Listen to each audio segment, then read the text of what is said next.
Just hold on 1 minute. Let me bring him on. How are you, sir? There he is. What can I hear you? Can't hear you. No sound. Can't hear you. What's going on, Chip? Can't hear you. Why is Jesus wearing sunglasses? Because I'm so cool that I'm having issues neurologically. You can hear him? So, can you hear me? I can. Okay, I'm having issues neurologically. I've been getting nerve injections to deal with pain and other issues with my eyes, and Ouch. yeah, now I'm on Valium, so that's even worse because I'm like trying to navigate that. Never mind me. How are you, sir? I'm all right. How you been? I'm neck deep in getting ready to go out of town tomorrow. So yeah, there's that. Oh yeah, you're going to Chicago, correct? I am. Sold out gallery reading. Yep. Looking forward to it. It's a small thing, but yeah, I am. You know, it's been a while since I've been away, and I've only been on one trip. I've only been on actually one trip since I since I saw you in November. Wow. So that's real unusual for me. I went on a trip back in March to go to Elmira, and that's the only trip I've been on this year. So I've got a few more coming up before the end of the year. I've got another one in Chicago in November. I've got you in November. I've got Michigan in August, and so that's my trips for the year. So the Elmira one we talked about, you're doing a small gallery reading, or how many people are there? I did the Elmira event and did. I mean, not the Elmira, the Chicago one. So. Oh, Chicago is a smaller event this time. I just decided I would see if there was still an interest in the Chicagoland area, and I sold out very quickly of 60. I had 60 tickets to sell, and I sold them out within hours. And then, are you surprised? Really? I was a little surprised. I was, to be honest with you. I never want to take anything for granted. And so I, decided I would add another event in November, and have sold more than 200 tickets to that event. Wow. You and I talked about this before. You have so many fans, a lot of the people that were on TV, including you, have so many fans from around the country, even around the world. Right. Even when with the Power Unity event that we post, people always post, why don't you come to Ireland, to wherever?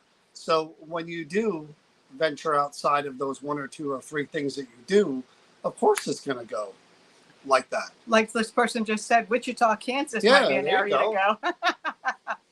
You're going to have to travel to see me this time. I may not be able to travel to see you, And as I've explained numerous times before, both on social media and on interviews, there are some factors that are involved in me continuing to travel as much as I once did. And those factors are, in about a month and a half, I'm going to be 70 years old. Yeah. I don't feel 70, and I hope I don't actually look 70, although some may say I do. I don't really give a care. But the deal is, I'm going to be 70 years old. I don't love traveling as much as I once did. Traveling can suck the life out of you, and I'm not fond of that anymore. And, I take care of my cousin who is infirmed, and I've got to make arrangements for someone to come and stay with Kenny while I'm out of town. So that's another moving part to this whole put together plan to get out of town. And, I have some health conditions, and, I'm a diabetic. I have a respiratory condition, and it's just all those things put together make it not as great to travel as I once did. So and you have to be really careful. I do, I have to take care of myself, and, if I don't do it, nobody else will. And the truth is, I know there's some people, because like at your event, for the past times that I've been there, I've been in a side room, and I've asked people to wear masks when they've come in the room. And I know that some people have feelings about that, but I'm sorry, that's what I need in order to be there. And it's not just about you. It affects someone that you live with and care about. Well, we have some serious blackmail stuff on Chip, which is why he comes to Jersey every year. So he really doesn't have much of a choice. Well, you know, Might be the other way around. yeah, there's, I surrender. All right. So people are saying you look great, Chip. They're Thank saying you. it's wonderful to talk to Chip Coffey and meet him in Don't person. look your age. I agree with all of that. Chip, again, we were very fortunate years ago with the expo that Chip agreed to come to New Jersey Power Unity, which is happening in November 2nd and 3rd for the 10th time, believe it or not. Yay. 10th anniversary. Chip, from the day that we met Chip, again, what I appreciate about Chip, guys like Chip and John Zaffis in particular, they're really honest. They're good friends. They're honest. Ask them a question, you're going to get an answer, whether you like it or not. And these are, again, he's genuine. I say this every time we have you on, just not to kiss your butt, but you really are. You really are a good person with a big heart, and it comes through. I mean, the calls once a month, every other month, we always connect with each other. Just how you doing? I mean, it's just not about anything in particular. And anything is going on, he'll text me. When I comment something on social media, he'll comment back. When I posted the picture of me with Jesus, he posted a picture of my face. That was a good one, by the way. Oh, well, yeah. Every now very... and then I can get creative. Chris and I have to have a laugh at your expense every now and then. Well, Chip always says he's loyal to Chris, but not so much. Well, you know, we're one and the same. No. Okay, here we go. No. Not in this crazy head. Not necessarily in this crazy head. But, you know, I try to be who I am. And it's like Popeye. I am who I am. Yeah. And the deal is that, you know, I don't want to have any pretense. I don't see myself as being overly, you know, picky or having a lot of things that I demand. I'm not a demanding kind of person. I'm pretty low maintenance, actually. Wait, I'm sorry. My earpiece. What? Can you say that again? Oh, mine did too. Hold on a minute. Let me fix my earpiece. Let me fix my earpiece. Oh, yeah. Is it working now? Oh, now it's working. I used my magic wand to get it to work. Right. And for anybody out there that's watching, this is the insight to it. This is exactly how it goes when we get together. This is not abnormal. This is normal. No. But let me tell you again, really, I've talked about this many times when it comes to Chip. Chip holds a place that's near and dear to my heart and always will, because of the things he told me. When my mom was passing, I reached out to him, and at the first time I ever lost someone close to me, especially that close to me, and I reached out to Chip because I was afraid. I said, Chip, could you please tell me something to make this better for me, that there is something beyond and I can have faith in that. And Chip messaged me back and he said to me, look, no matter what I tell you and no matter what I believe, nothing is going to make this easier for you. And it was the God's honest truth, because if you've ever lost anybody, you know you have to go through it. And then months later, he did a private reading for me where he picked up on things that really made me feel so much better about the fact that my mom could really be somewhere, and she is aware. Because I'm a big believer in signs, Chip. I think we talked about this. I'll talk to my mom and my sister who passed in February openly and ask them for a sign that they're still with me and still around me. And it's never something routine. It's always something that makes me go, that's just not a coincidence. Do you find that to be the case with things like that? Absolutely. You know, it's just these weird little things that happen to us in life that defy explanation. I mean, can I swear in court that I'm talking to a dead person? No, I can't. I don't know how my abilities work. People say, how do you do what you do? I don't have a clue. People ask me questions about the afterlife, and there's so many things I don't know that we don't know. So it is about belief. It's what you believe and how it makes you feel. But there's a lot of evidence. Where am I at on my screen? Right there. Evidence that we have that makes us kind of feel like, how did these things happen unless there's a source, I guess is the best way to say it. There's got to be more. Here's an example. And my friend Robbie and I were talking about this just today. He had this lady that he was doing a reading for. I'm going to give you two examples here. He had a lady he was doing a reading for, and he's a psychic and does connections for people with their spirit guides and their guardian angels. And this lady was talking about a loved one that she had lost or something. I don't remember exactly what it was, but all of a sudden into his head was an expression that Robbie probably would never use. And he said, I'm hearing that you just need to get your mojo back. And she said, you did not just say that. And he said, well, yeah. And she said, I wrote those words exactly. I need to get my mojo back in my journal last night. And she said, I even had to look up how to spell mojo. And Robbie told her, that's a word I never use.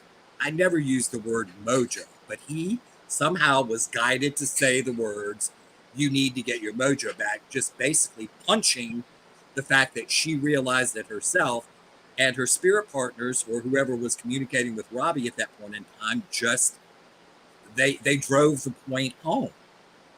Another instance that I thought was kind of touching and humorous at the same time, this mother was on one of my Zoom sessions that I do, my group Zoom sessions that I do. And I do small group sessions of 10 people, and everyone is guaranteed a reading. It's called Chip Chat. And you can find out information at my friend Robbie Kern's website. He manages and produces those for me. It's Robbie, ROBBI, Kearns, KEARNS.com.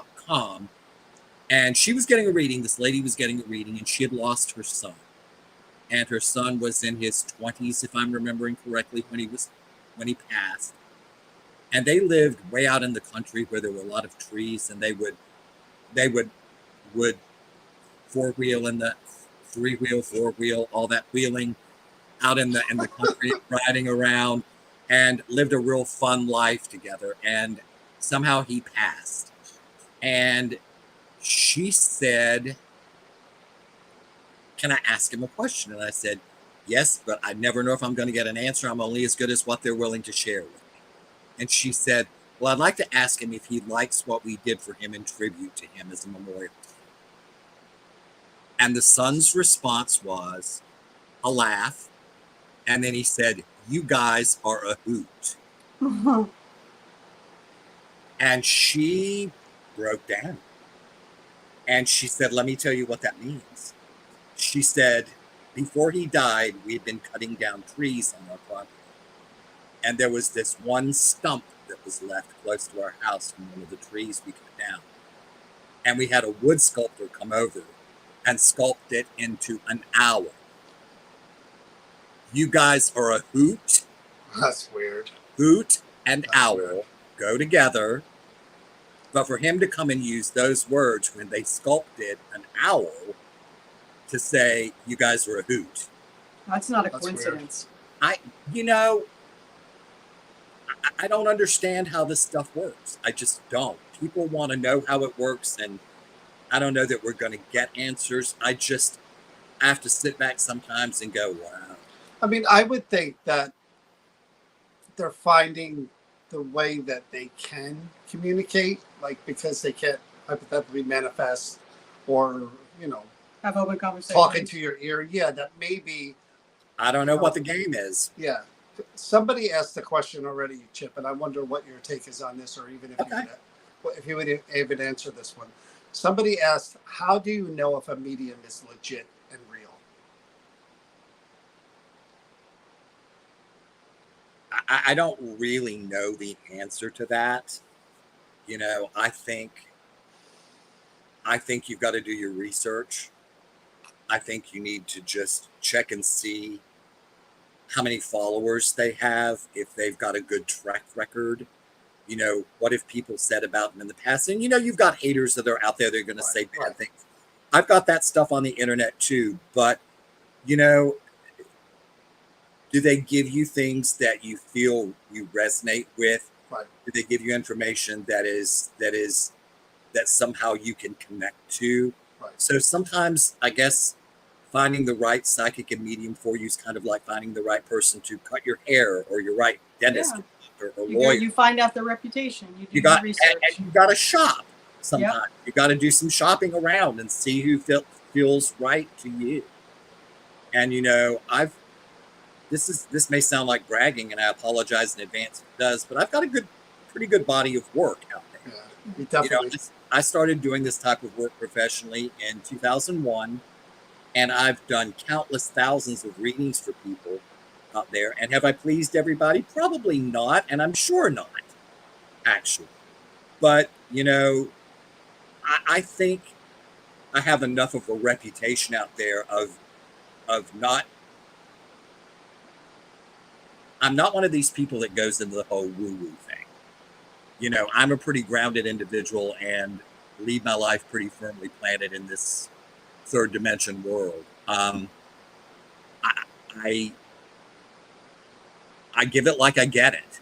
You know, I don't pull punches. There's no read between the lines or hidden agendas or ulterior motives with me, either professionally or personally. So I just try to be who I am, and as authentic and genuine as I possibly can be. And if that appeals to people, that's fine. And you know, I some of the haters have called me a grief vampire. Oh, it's ridiculous. And you know, I need to adjust my earpiece again about that. You know, because here's the deal: I don't hold a gun on anybody to come and avail themselves of my service. If they want to come to me and they feel like there's something valuable they may be able to get from my services, that's great. Here's the deal: I've never had a newsletter. Never had a newsletter. I've never had a mailing list. I don't do mailing lists for my own private readings to anybody. Now, Robbie will sometimes send out stuff for our group sessions and things like that. Right. As far as my private readings, if you want to come back to me for whatever reason, great. Call me and book an appointment. But I'm not going to reach out to you. And that's another thing that I'll add to this.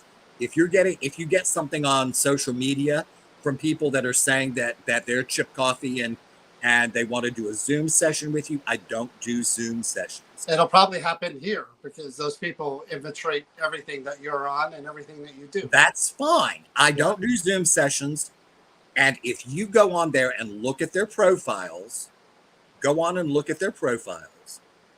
and look at the number of followers they have. Yeah. I have 670 something thousand followers on Facebook, and like I have 202,000 followers on Instagram. Ooh. And like 195,000 followers on X/Twitter. So if you don't see those kind of numbers and you don't see that white check mark with a blue background, it's not me. And they're trying to get smart and find a blue check mark and on the pictures and stuff like that. Look at the number of followers that's there. You can go on my website look down here. Where is that? Where's my finger? If people don't know this, StreamYard flips your image. Right. So this right here is not my left hand like you're seeing it and I'm seeing it. That's my right hand. So I get real confused. But down here somewhere, right here, where can I find it? There's your name. There it is. My name, chipcoffey.com. That's how I'm branded everywhere. On Facebook, on my fan page, I'm Chip Coffey - Psychic and Medium. But the deal is, if you don't see that blue check mark, that's not me. Go to chipcoffey.com. That's my website. I branded myself with my name. Go to chipcoffey.com. Go to my private readings page. Look anywhere on that website. You'll see my office number. Call that office number and say, am I communicating with you online? And I'm going to tell you, no, you're not. That's going to be my answer 99% of the time. Because there are scammers out there. Not Facebook and Twitter and those and Instagram usually won't do anything about it. No. So, you know, if it sounds too good to be true, it probably is. And I will never reach out to you through private messaging or through comments to try to get you to do a reading with me. Most of these people are in foreign countries like the Middle East or Africa, Yep. and they're trying to get your money. That's So, all it's about. I have two questions for you, but so we can jump back into it. You mentioned the readings you do, and you give it like you take it. Mhm. Do you ever filter it and edit it based on what you believe is coming in, or do you just deliver what is coming in? I studied psychology while I was in college, so I understand that my words can help or hurt, heal or harm. Right. So sometimes when I'm making a delivery, all the time when I'm making a delivery, I'm conscious of that. So I do sometimes pick and choose how I do a delivery. But if spirit is very adamant to me that they want me to say it in a certain way, I'll say it the way that they want me to say it. Okay. But I will quickly remind people, I don't know you. You're a nice person on the other end of my telephone. Or if I'm in person, I don't know you. You're just a nice person who came to my event. But this is what I'm supposed to tell you, exactly like this. So, I keep reminding people, I'm just the mouthpiece. I'm just the messenger. Don't shoot the messenger. By the way, I signed the other Chip Coffey for $100 to come to the expo. So. Oh my God. You know what? He seemed real nice too. That guy. When you start selling his tickets, I want to buy one. Okay. Yeah. I'd like to see how he I'd like to see how he does what he does. So would I. I want to see if he's as nice to John as you are. He sounded real nice. That's how I knew it was a Chip. Well, he liked me a lot. He didn't ask where Chris was all the time. Oh. Because I'm loyal. Oh my goodness. So, all right, next question. I got a question. Let me ask one more, please, and then I'm out of questions. All right, one more. All right.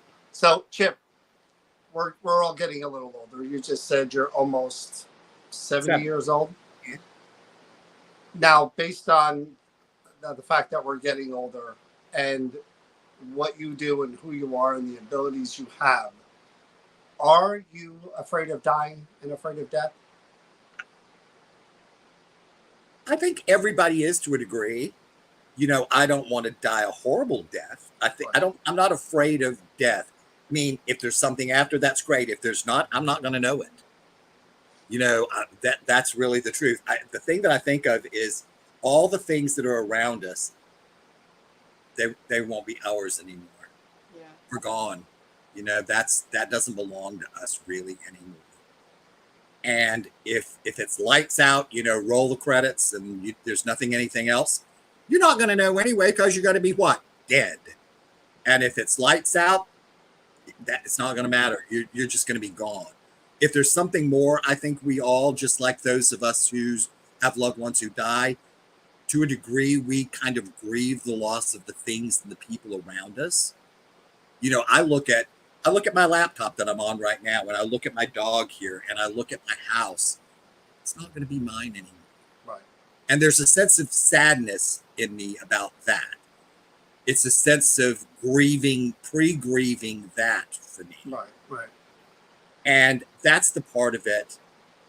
That's a part of it. And the other real element of my feelings about actual dying is I don't want to die a horrible death. I don't want to die, crushed by a falling building, or I don't want to die,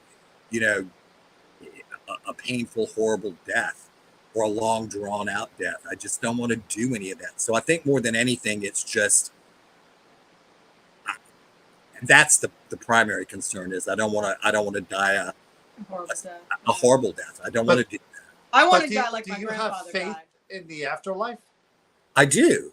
Okay. But here's the deal. It's all about belief. It is. Right. I agree. We think we have proof. We don't. Okay. What we've got is some things that we consider as being evidentiary. But the deal is there's no signed, sealed, and delivered guarantee of what comes after that. Right. It's the greatest secret in mankind is death. Death is the biggest secret of all. I remember when you guys have heard me, you, especially you, John and Chris, have heard me talk about my cousin Kenny. I mention him online. I mention him frequently. He is my dad's sister's son who lives with me. Okay. And I remember in 1996 when his mom passed, I went outside to just take a breather. We were at her wake. And I went outside just to take a breather, and there were stars in the sky. And I just remember looking up at the stars in the sky and having a really kind of bittersweet smile on my face. And I said out loud, well, her name was Polly, my Aunt Polly.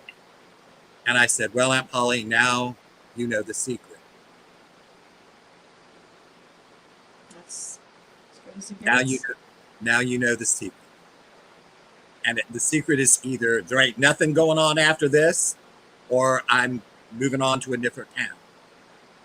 That's a good question. Taryn said about, what do you think about people that talk about their near-death experiences and come back after those journeys and what they tell us?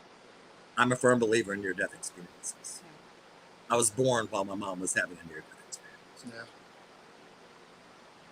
Luckily, she survived. Yeah. Yeah, I think that gives us a glimpse. And I also have become, and again, maybe because I've been through this myself, we talked about this, you and I, when my mom, the last 6 months of my mom's life, could have been Alzheimer's, sure, but she was telling me that a lot of people were visiting her that I knew weren't around anymore. And she would literally be talking to them when I walked in the room and then say, you remember John, don't you? And my mom did the same thing, and she didn't have dementia. So did my mom. Yeah. My mom's mom predeceased my mom by a few years. My grandmother Foster, my mom's mom, lived to be 100 and almost 105 years old. Wow. And Wow. she was a lovely lady. And while my mom was in the process of dying, my mom said, all of a sudden looked up and said, well, hello, Mama, what are you doing here? And evidently my grandmother answered her up, maybe said, I came to get you. And my mom said, well, get away from me. I'm not ready to go with you yet. And then while I was out of the room, to one of my friends, my childhood friends that was there with me for the time of my mom's passing, my mom said to her, who's that dog over there? And my friend said, I'm sorry, Mama Coffey, I don't see a dog. And she said, well, that white one right over there. And we had a white dog when I was growing up.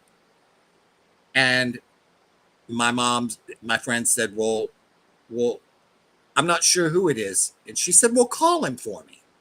And Ellen said to my mother, well, what's his name? And my mom says, oh, never mind, he's gone. Oh. Oh. So I'm going to get into change it up a little bit. Okay. And some of the readings you've done so many readings. You've met so many people from all over. Mm-hmm. Has any of these readings turned around and developed into a long-lasting friendship that you still hold today?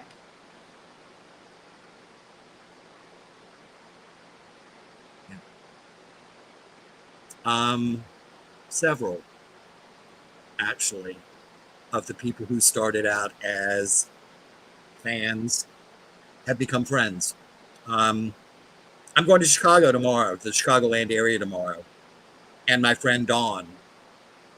You're going to make me cry now, and if I do, it might not be pretty, but my friend Dawn first came to see me when I did an event in Chicago many years ago at the Congress Plaza Hotel. It's very renowned for being haunted particularly by the ghost of Al Capone. He stayed there a lot and had a connection with that hotel. But Dawn came to see me, and she came because she and her daughter watched me on television, particularly on the Psychic Kids show. And her daughter, 21, 22 years old, was engaged to a young man named Tim. And they were very happily enjoying their romance. And she was student teaching in school. And we're out and about one day. And Tim was driving, and Lexi was the passenger in the car. And they got T-boned. And both of the young people were instantly killed. So Dawn came to try to connect with Lexi, and Lexi didn't come through for her mother, but she came through to a friend, which was interesting. But Dawn and I saw each other a few times after that, and now we're like, she's my family, and that's who I'm going to go see this weekend. Her, and I met her parents. They're so lovely. They're so lovely. And one of the ladies she works with, Dawn works for Scholastic Book Publishers, and the ones that do a lot of the school books and things like that. But her good friend Sandy, who works in HR at Scholastic, I've met Sandy, and we're all going to hang out together. Greta's traveling with me. Greta, my good friend and my travel assistant, is traveling with me, and we're staying at a hotel. And Dawn and Sandy took time off from work, and they have houses right in the area, but they're going to come and stay at the hotel with us. So we're hanging out at the hotel. They don't want to miss a moment of their time with you. It's just going to be. Yeah, but you know what, Chip? I'm going to tell you something. And I lost my daughter. There is something very unique about people who are there for you, who help you to deal and cope with loss, that creates that bond that is very unique and special. Well,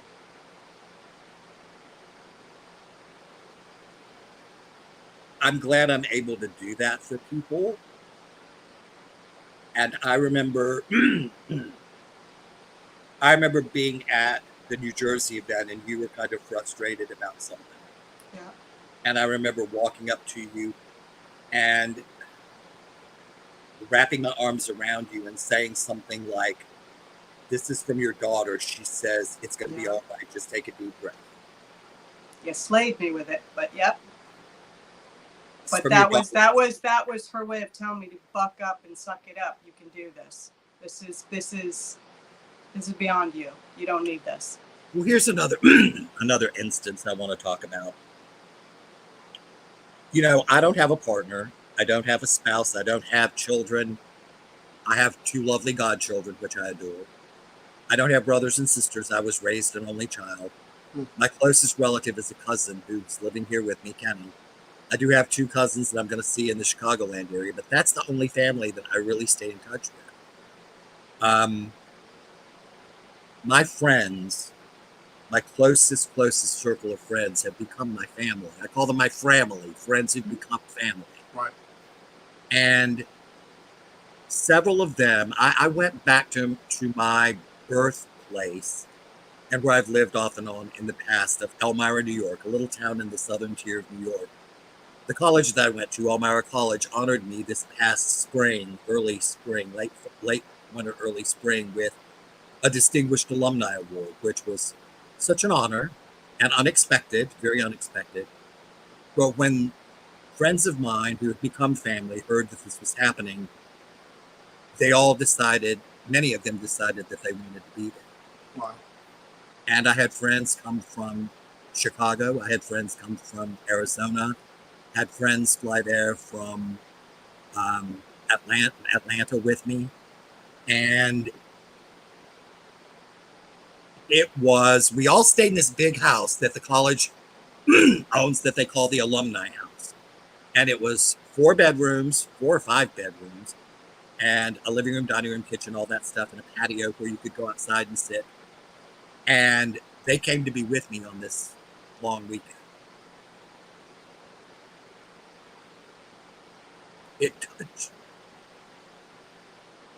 It touched my soul to have them there with me in a way that I can't even begin to express. Family isn't always blood, Chip. Nope. DNAs doesn't make your family. Mm-mm. But Greta was there, and my friend Mike was there, and Valerie from Arizona was there, and Dawn and Sandy were there, and other friends that I knew when I was in college were there. My friend Barb, my friend Laurie.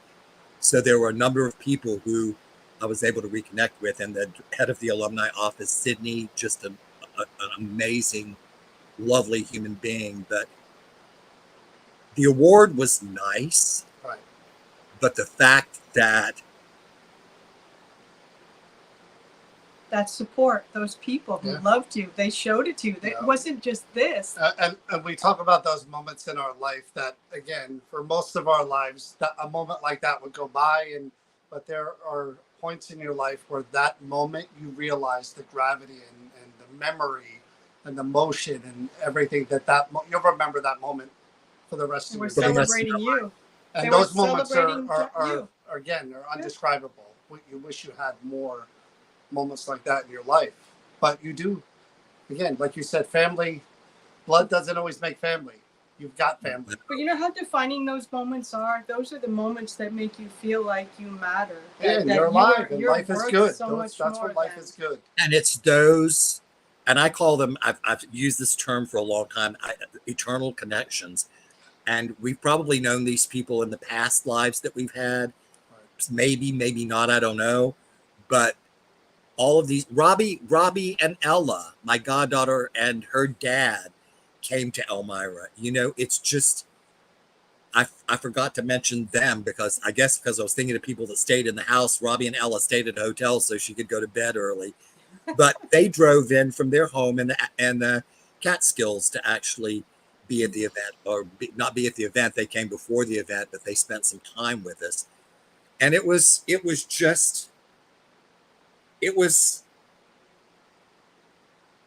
amazing. My friends that lived next door to me when I was a 10 to 14-year-old boy living in that hella haunted house in Elmira that I lived in, they drove in from Buffalo. The two sisters two of the kids that lived next door to me drove in, and all of us as a big group of like 14 Isn't that crazy? went to brunch on Sunday morning. And that touched my heart and my soul in ways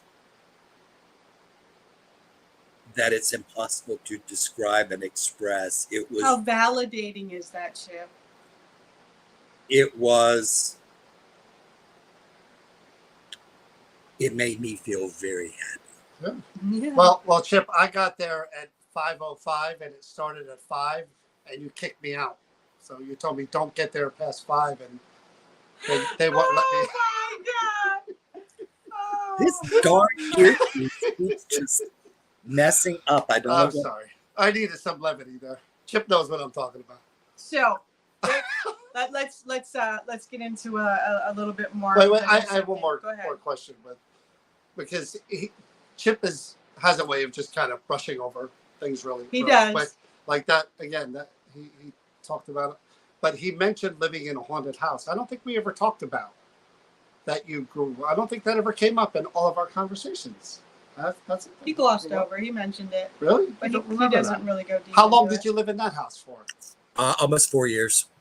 And how old were you when you lived there? 10 to 14. Wow. Enough to know. Do you know who was haunting it?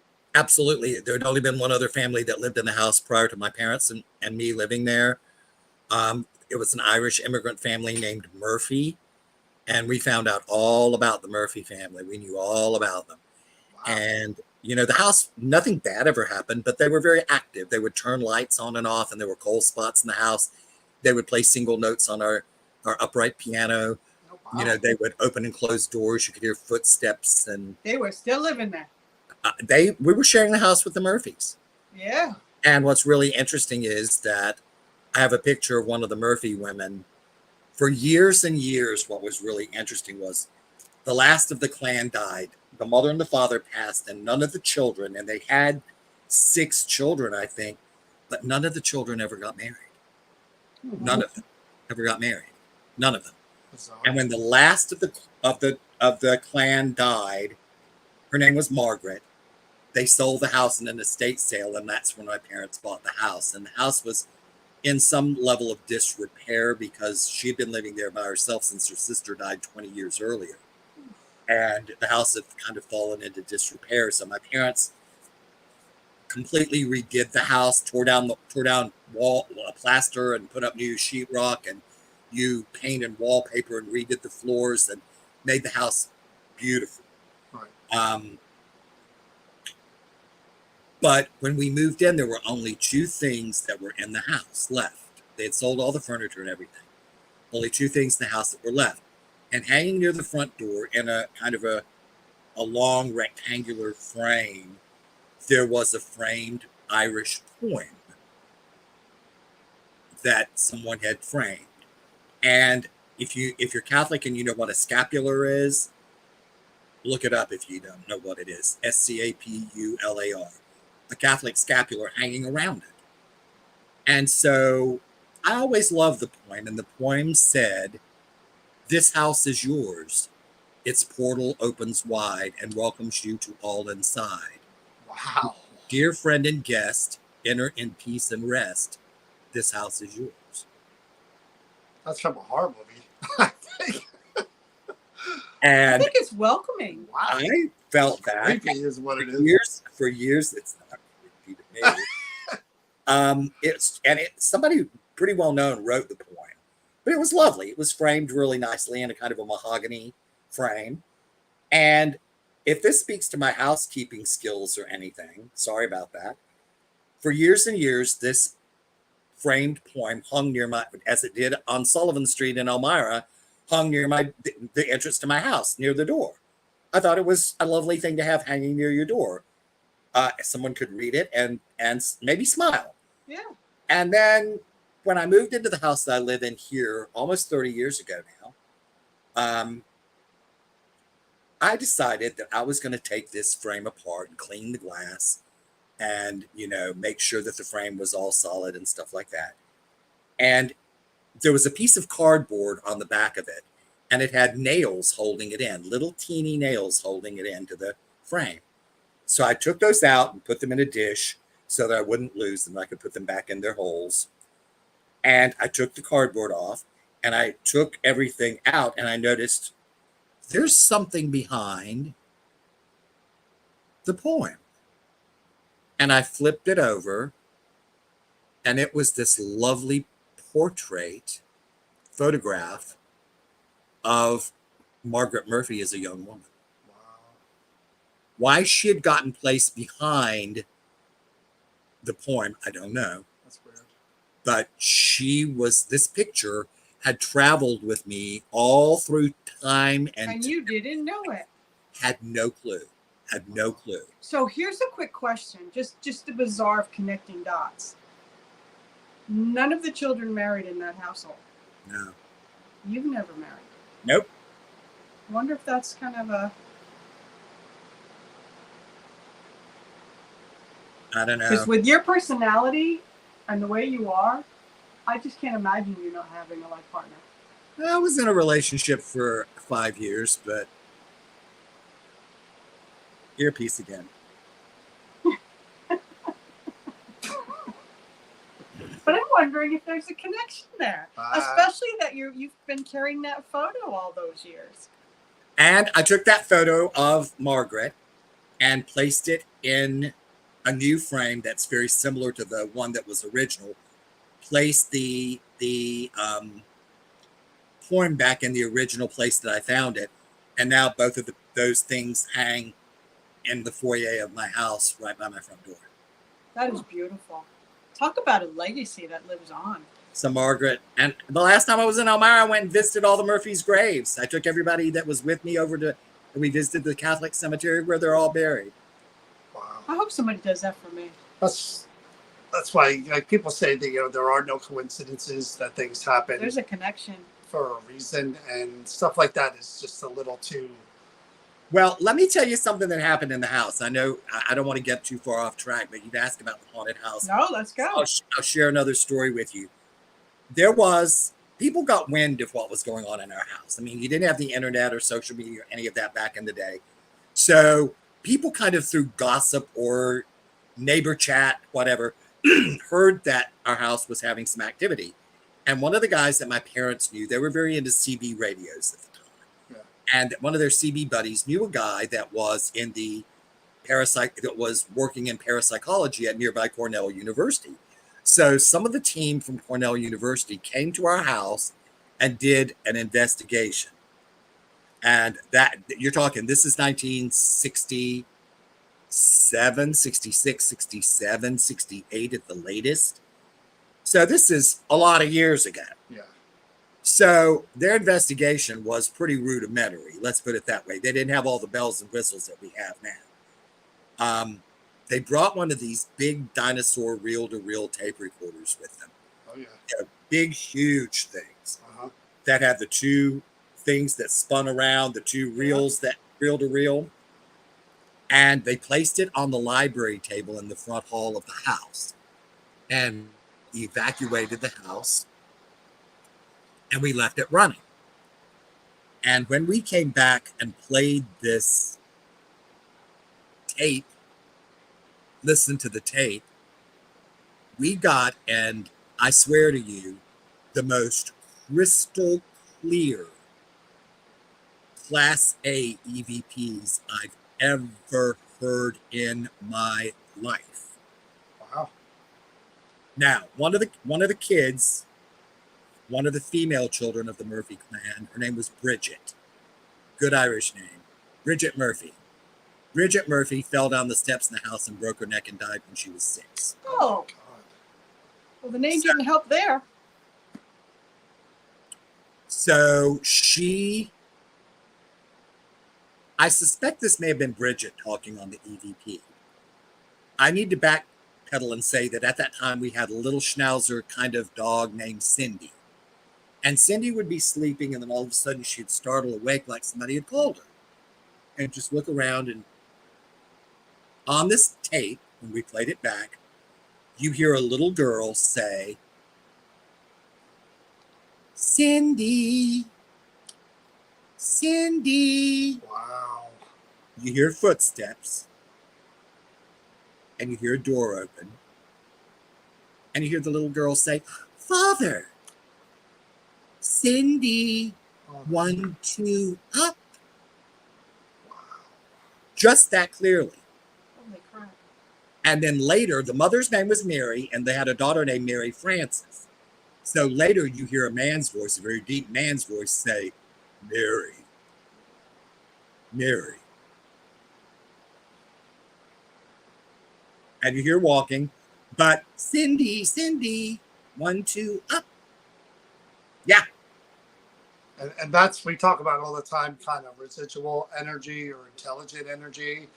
That's obviously a spirit that's there trying to interact with the dog in real time.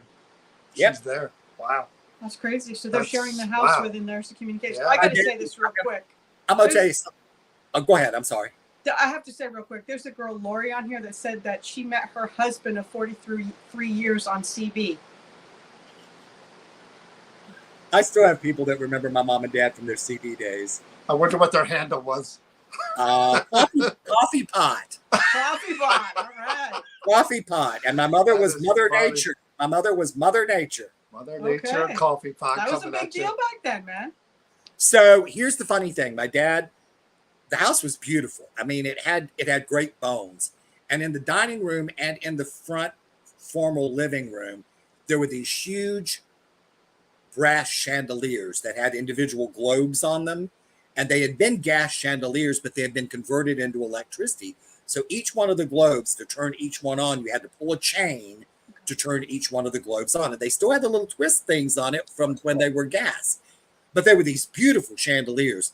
And my dad's CB radio, speaking about CB, was sitting in front of a window in the kitchen. And if you look this way, you could see into the dining room and to the side porch, and then partway in where the hallway to the upstairs was. But one of the chandeliers hung over the beautiful dining room table that my mom had in her antique dining room table. My mom had in her dining room. My dad was sitting there. Mom and I had gone to bed. My dad was sitting there talking to his buddies on the CB radio. And all of a sudden, I mean, dead of winter. My dad was sitting there talking to his buddies, and all of a sudden he heard jingle, jingle, jingle, tinkle, tinkle, tinkle, and looked in and saw one of the light pulleys go and turn on. And my dad went, got up out of his chair, went in and pulled the light and turned it off. Came back in and a few minutes passed, a couple of minutes passed, and he heard jingle, jingle, jingle, tinkle, tinkle, tinkle. Looked in, saw the light, the pulley on the light go again, and the light turned itself on again. So my dad got up out of his chair, went in, pulled the little string thing, the whatever, and turned the light off. Sat there for a couple more minutes, heard tinkle, tinkle, tinkle, tinkle, jingle, jingle, jingle, and the damn light turned on again. I'd be So done. my dad had it, and he said, "All right, you got my attention. Now knock it off, or I'm going to kick your ass out in the snow." That sounds like a coffee to me. Jingle, jingle, jingle, jingle, tinkle, tinkle, tinkle, and the light turned itself off. Wow. So I guess they knew that my dad was not going to take any more of their antics. So your parents obviously let somebody come in and investigate the property. So they were believers in spirits. Absolutely. Wow. Absolutely. Absolutely. I knew your mom was. I think you mentioned that your mom was. I don't know if you ever talked about your father, whether he. Both sides of my family, my parents, both sides of their family had weird things go on. I mean, my mom's paternal grandmother was a Native American medicine, Right. and my dad's mom, in a kind of a twist on names, my grandmother Coffey, my granny Coffey read tea leaves, coffee and tea. Wow. So, you know, it was kind of some weird things that went on in both sides of the family. And, you know, they were very much into, you've heard of Fate magazine, right? Fate magazine? No. You need to look up Fate magazine. Okay. Fate magazine is, I don't know if they still exist or not, but they were a spiritual and paranormal related magazine from way back as early, I think, as the 1950s. Okay. I mean, very, very popular and prominent. My mother and I had a subscription to Fate magazine when I was 10 years old. Wow. And that's at a time again where it was all still taboo and no one was really talking about. I mean, Paranormal. yeah. I mean, you were thought to be a little crazy if you believed in that stuff. So you lived in that house for only 4 years. What made them move? Was it a job opportunity or? No, my dad got a yearning to go back to the South and live on a farm and have a lake and live. I guess he got the whole Green Acres kind of a thing. Da-da-da-da-da-da-da. Wow. Decided, and we went back and lived in a farm down a quarter-mile dirt road in the woods. Chris, you want to ask your next question? Yeah, there? I'm getting rid of. We talked about scammers, and I got one that just popped. Yeah, up we on had a the bunch feed of scammers that we just got So I rid of, was actually. repeatedly banning them. So I think this is a really important thing to say because for people out there to understand. Have you ever turned away a reading or denied doing a reading? And if you have, why? I repeatedly turn away people who are interested in trying to get me to do any sort of cleansing, clearing, or work in the demonic realm. I've done that in the past, and I don't want that kind of energy to be in any way associated with me in the present or into the future. I'm not your go-to guy. Yeah. I'll tell you that right away. You know, I'll give you ideas about what I would do since I'm Catholic. Buy yourself a Saint Michael the Archangel medal. Buy yourself a Saint Benedict Jubilee medal. Go get yourself some holy water. Say a whole lot of prayers. Find clergy that you trust that can do a clearing or a cleansing of your house. If you've got problems, I am not your guy. I have done some of that in the past. I've helped. Let's put it this way. I've helped out on some of the projects that I've done in the past, but I am not your guy to go to for anything to do with spiritual cleansing or exorcisms or anything like that. And why do you feel strongly about that? It's just something you don't want to be touched by anymore? Do you? No, I don't. I feel very strongly about the dark But stuff. what were the circumstances? Were they project related or were they private or? I've done a little of both. Okay. And I've never been bitten in the butt. If anybody's going to start to ask that question, I never have. Right. And I don't want to risk it. You know, I am not Saint Chip of Georgia. I've said that repeatedly. I've got a baudy sense of humor and a frequently foul mouth that, if you noticed, I've controlled very well this year. Perfectly. I've Beautifully. controlled very well this year. All except for the bird flipping every now and then. But the deal is, I have a strong faith and a strong belief. strong, strong, strong. I pray multiple times a day. I believe in the power and the strength of faith. I call my highest power God, not higher power like some people use, highest power God. And I have a strong belief in that entity. So I believe that and my angels and my guides have helped to keep me safe and protected in the work that I do. Thank God. But when you're talking about spirit cleansing, are you talking about someone who has a spirit in their home that wants to A negative entity. Oh, negative, not necessarily, but if it, have you ever, I don't even know, again, we were talking about this between the two of us. Has anyone ever, I'm sure in all your career, has said to you, look, I have something in my home, let's say similar to what you were dealing with when you grew up, and they want to help them cross over, move on. Have you done that? This may be an unpopular opinion, but here I'm going to say it anyway. I am not the ghost whisperer. I'm not Jennifer Love Hewitt. I don't have the boobs or the legs. How do we who are alive purport to tell those who are dead how to cross over? Bingo. I mean, we can tell them we'll pray for them. We can encourage them to move on. But as far as going in and telling them, you've got to cross over, you've got to do this, and putting on a big show, that's not me. Maybe they're here for a reason. I was with Chris Fleming, who is another psychic and medium. I was with Chris at an event once, and they were doing EVP sessions, and it was a live event. And they had a couple of women that were there that thought that they were the ghost whisperers. And some spirit came through and said, help me. And spirits will say that sometimes. Right. You'll hear that every now and then. And these women, they got hysterical. We've got to cross them over. We've got to get them over. We blah, blah, blah, blah, blah. And so they were doing an EVP session. But the women were like, you need to go to the light. You need to cross over. You need to do this, that. And when they played back the EVP, these women are, you need to go to the light. You need to cross over. The spirit went, you. Wow. Like, stay in your lane. Yeah, I don't believe in that either.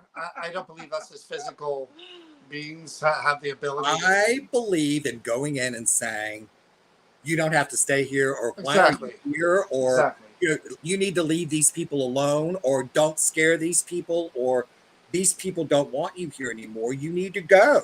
So you don't believe in the sage and the dragon's eye? I do that stuff too. I think that's fine and dandy. Okay. But how spirit can say again, you. Yeah. They don't have to leave. I travel with holy water. I've got holy water here in the room with me and all over my house. If I get an inkling that something maybe awry in my house, I'm going around doing a holy water spray. Right. But there's not one prescriptive method that's going to clear or cleanse a house. Yeah. Just like I say in the paranormal arena, you've got to try everything until something works. Yep. I think people miss the basic concept of spirits being people. They were people. Yeah. So if I'm a person and I cross over, odds are I'm still going to be who I am. And me personally, unless the higher power intervenes and makes me go, if I'm not going to go, I'm not going to go. Just because someone's telling me, go to the light, or here's some smoke I'm blowing. I'm not going anywhere if I don't want to go. I can't wait to have a list of people that once I'm gone, that I plan to come back and haunt. I'm sure I'm about halfway down, I think there's... You're way up near the top. Am I? Well, I'm on it. Just wait. He's going to be lying in bed some night, Chris. I'm honored. I'm going to be over him like this, going, wake up, John. Just give him a good old kiss, Chip. Wake up, John. He's actually doing it for me now. So I know he is. He's thought about this I told about have, this a while. being that you no longer are involved, or you don't want anybody to bother you with the darker stuff, the demonic and all that stuff, have you ever seen or assisted in an exorcism? Yes. Go watch Paranormal State. Okay. Now, what was that like? Do you believe it was real? Do you believe it was all legit? Oh, yeah. Oh, yeah. It was creepy AF. So you believe demons can possess people? The devil? I don't. I do. Sorry. I do. Well, when you're in a room where the girl has been intermittently possessed, and you're in the room standing next to Lorraine Warren, and the priest that's there, the Catholic priest that's in the room, is spouting out Latin, expunging the negative energy out of the room, and all of a sudden it smells like somebody opened up a sewer, and the smell of crap in that room will make you gag. Lorraine and I just both went, oh! The smell was overwhelming. That wasn't one person saying it. That's everybody in the room. When you see this girl who's all of 90 pounds soaking wet, her neck swell up like a blowfish. Her neck just pufferfish. She just puffed out her neck like this. And the host of the show tried to pick her up off the bed to have the priest do something with her. I don't know what it was, but she was as heavy as a stone, a huge granite tabletop or something. He just could not even pick her up. She was so heavy. So I've seen stuff like that happen. And when she came around and they said, "Who are you?" and she did one of these, she goes, "I'm 6." I'm like, "Check, please. I'm out. Bye."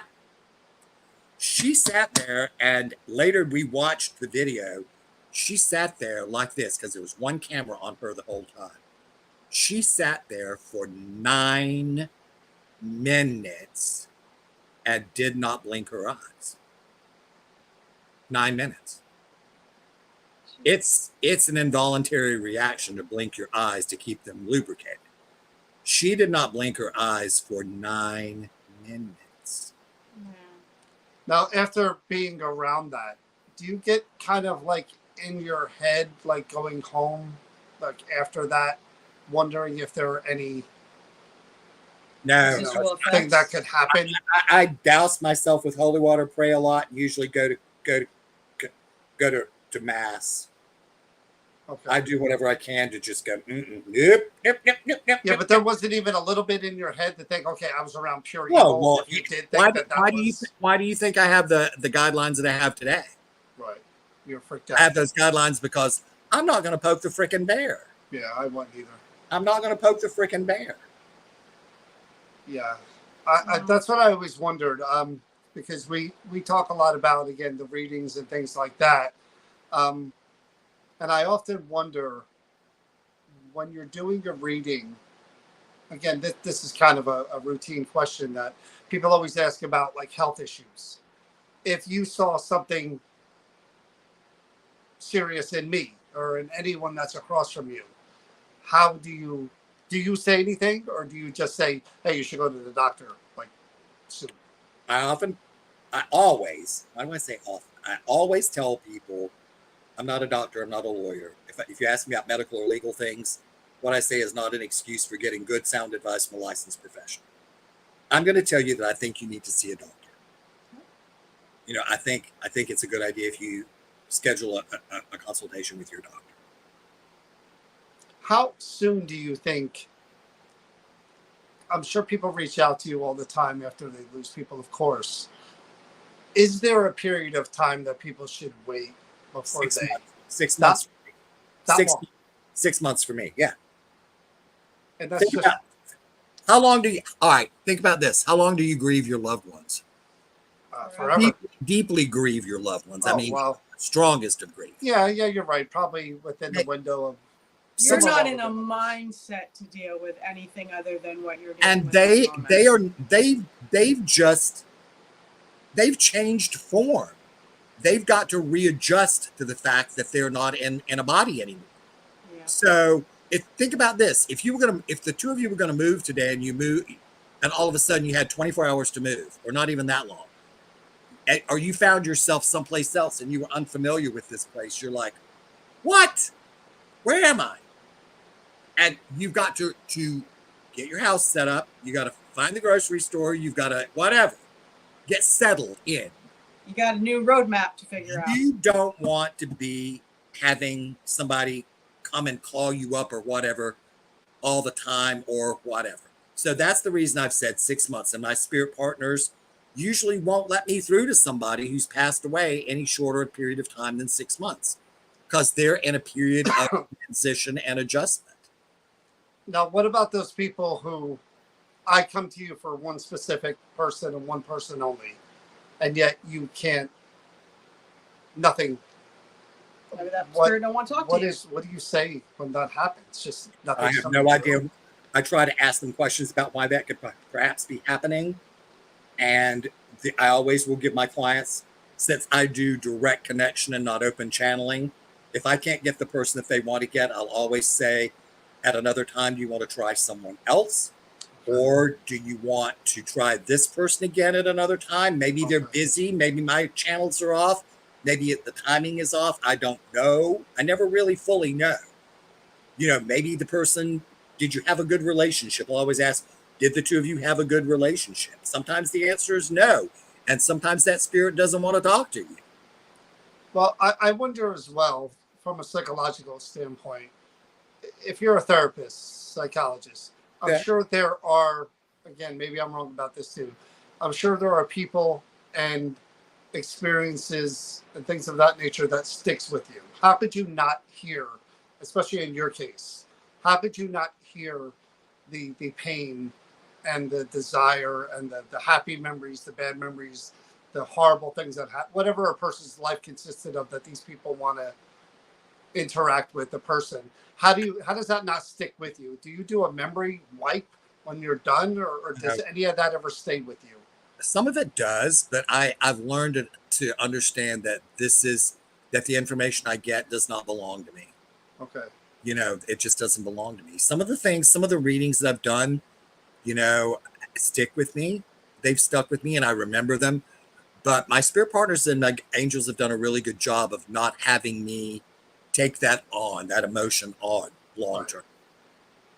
That would be exhausting. That would wear you down. And I think in terms of, like, hypothetically, if it's my loved one and it's a really good reading between you and I, and it's emotional, and you're giving me good, and you're now involved in the reading and feeling emotional, I often wonder, like, for someone like you, after that's over, like later that day or later that night, do you ever call back to it in your head, and does anything else ever pop in? No?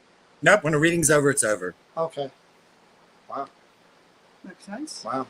That's really interesting. I don't know what I would let's do. put it this way: when we go and do events, when the event's over, do you leave the event? You're done with the event. Yeah. And sometimes you may think about it, but I don't. I'm just like, all right, on to the next. I've stopped being psychic medium Chip Coffey, and I'm back to just being Chip Coffey. Right. Yeah, I've always wondered about that. So I'm curious, Chip. Can you see auras? No, I don't see colored auras usually. Excuse me. Do you know when you're riding down a road and it gets hot and you see that kind of shimmer on the road that looks like water? That haze. Yeah. Sometimes I'll see that around people as their life force, but I don't see colored auras.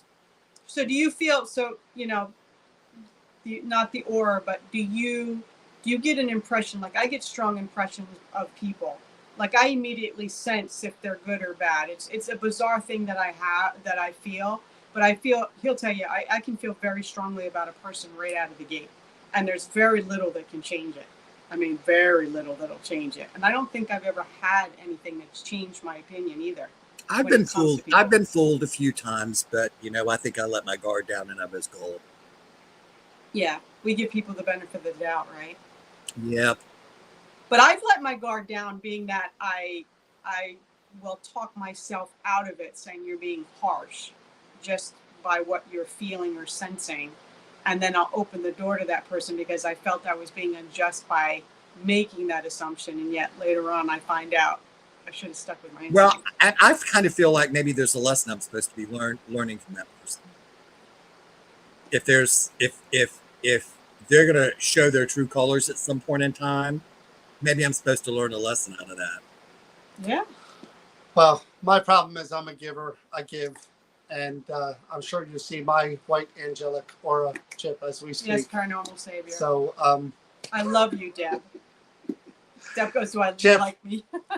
I hope you have a great trip in Chicago. I hope you have a great gallery reading. I'm so looking forward to catching up with you and seeing you in November.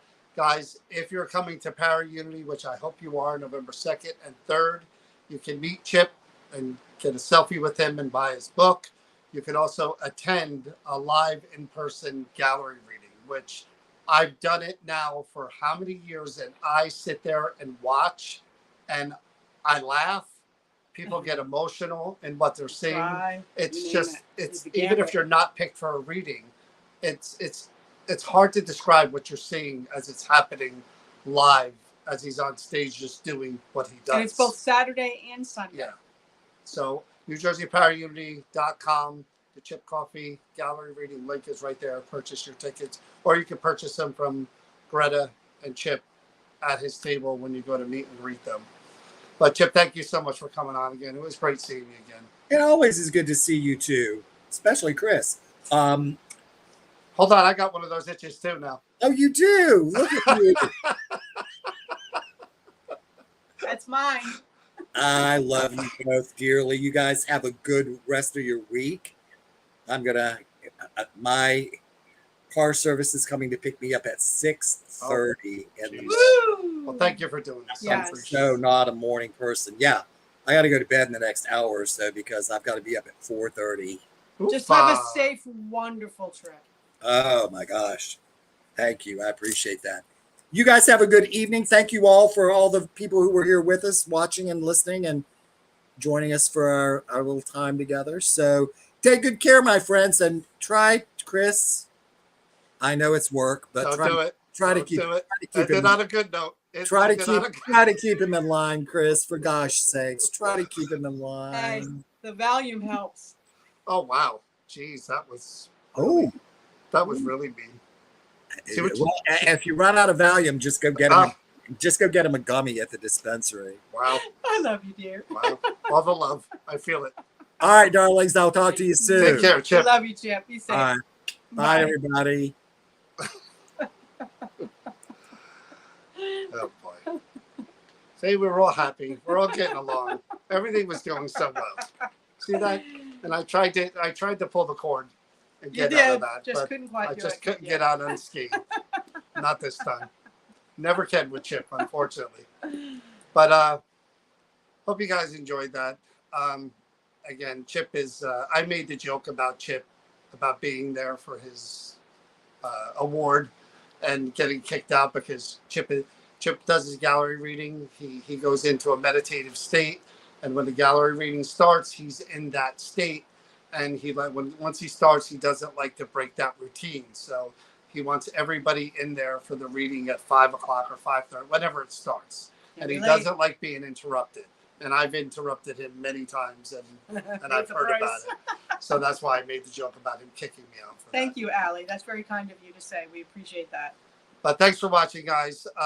We'll be back probably maybe Friday before we do our event at Camp Evans to talk about just regular paranormal stuff and whatever subjects you guys want to talk about. But yeah, gallery reading. If you want to see Chip live, if you're coming to the expo, you'll have the opportunity to meet him, take a picture with him, get his autograph, buy his book, buy a scarf, and go see him do a gallery reading, which is awesome. He's All right, really guys. good at what he does. Have a good night. Stay safe. Stay healthy. Please remember to be kind to each other. It's very important. Good night, everybody. Night, guys.